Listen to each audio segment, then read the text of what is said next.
केंद्रीय मात्स्यिकी प्रौद्योगिकी संस्था मुंबई अनुसंधान केंद्र द्वारा समुद्र को प्लास्टिक मलबे से मुक्त कराने के उद्देश्य से बनाई गई एक खास श्रेडिंग मशीन के बारे में जानकारी देने के लिए CIFT वाशी के कार्यालय में एक वर्कशॉप का आयोजन किया गया था, जिसकी अधिक जानकारी वर्कशॉप में उपस्थित मान्यवरों द्वारा दी गई। जैसा आप जानते हैं, आजकल प्लास्टिक का पोल्यूशन बहुत ज़्यादा फैल गया है और इसका मेन रीज़न है हम अपने लाइफ में सिंगल यूज़ प्लास्टिक बहुत यूज़ करते हैं। पर जब समुद्र की बात आती है तो मेन उसका रीज़न है ये फिशिंग नेट्स की वजह से होता है। ये इंग्लिश में जो बोलते हैं ना, abandon, lost and discarded fishing है। ये फिशरमैन इंटेंशनली जो तो नहीं करते, पर कभी कभी फिशिंग गेयर को डिस्कार्ड करके समुद्र में डिस्कार्ड करके आ जाते हैं।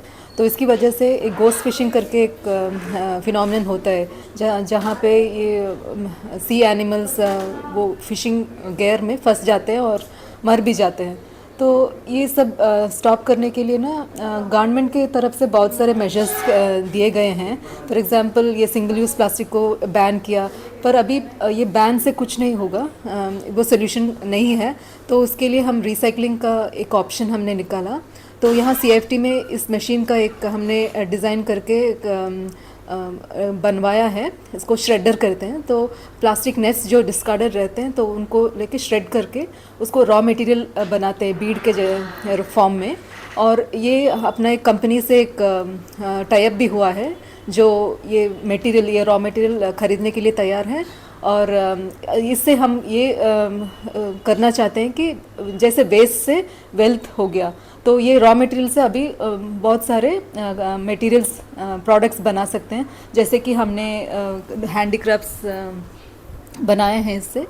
सो इससे और भी ऑप्शंस हैं। तो यही एक मकसद था ये वर्कशॉप के लिए। सस्मिरा से हूँ। सस्मिरा ये 75 साल पुरानी एक संस्था है जो अप्रूव्ड बॉडी है मिनिस्ट्री ऑफ टेक्सटाइल्स की। और पिछले 75 सालों से हमने कई तरीके की रिसाइकलिंग या सस्टेनेबिलिटी कहो, उस एस्पेक्ट में हमने कई सारे प्रोडक्ट्स बनाए हैं।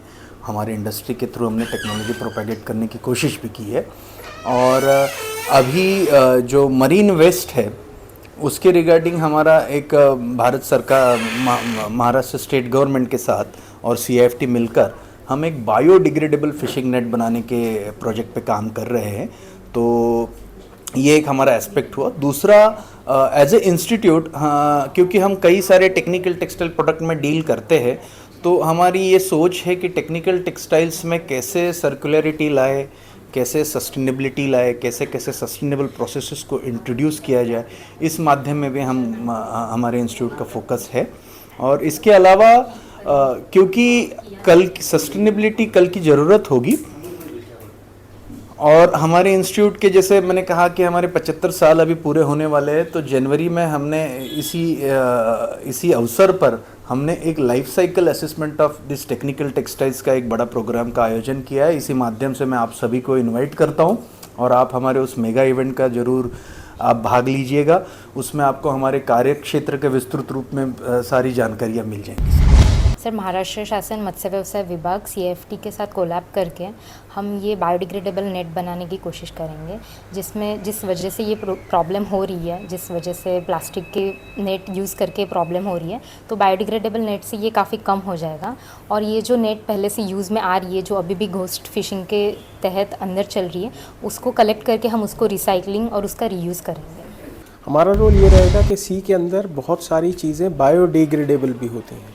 जैसे कि जो सी का कचरा, प्लास्टिक तो एक चीज़ हो गई, कुछ चीज़ें होती हैं जो सी की होती हैं, जैसे डेड एनिमल्स हो गए आपके, वो सब चीज़ें हम लोग वैसे ही वेस्ट कर रहे हैं या दे रहे हैं, उसका कहीं ज़्यादा यूज़ हो नहीं पाता।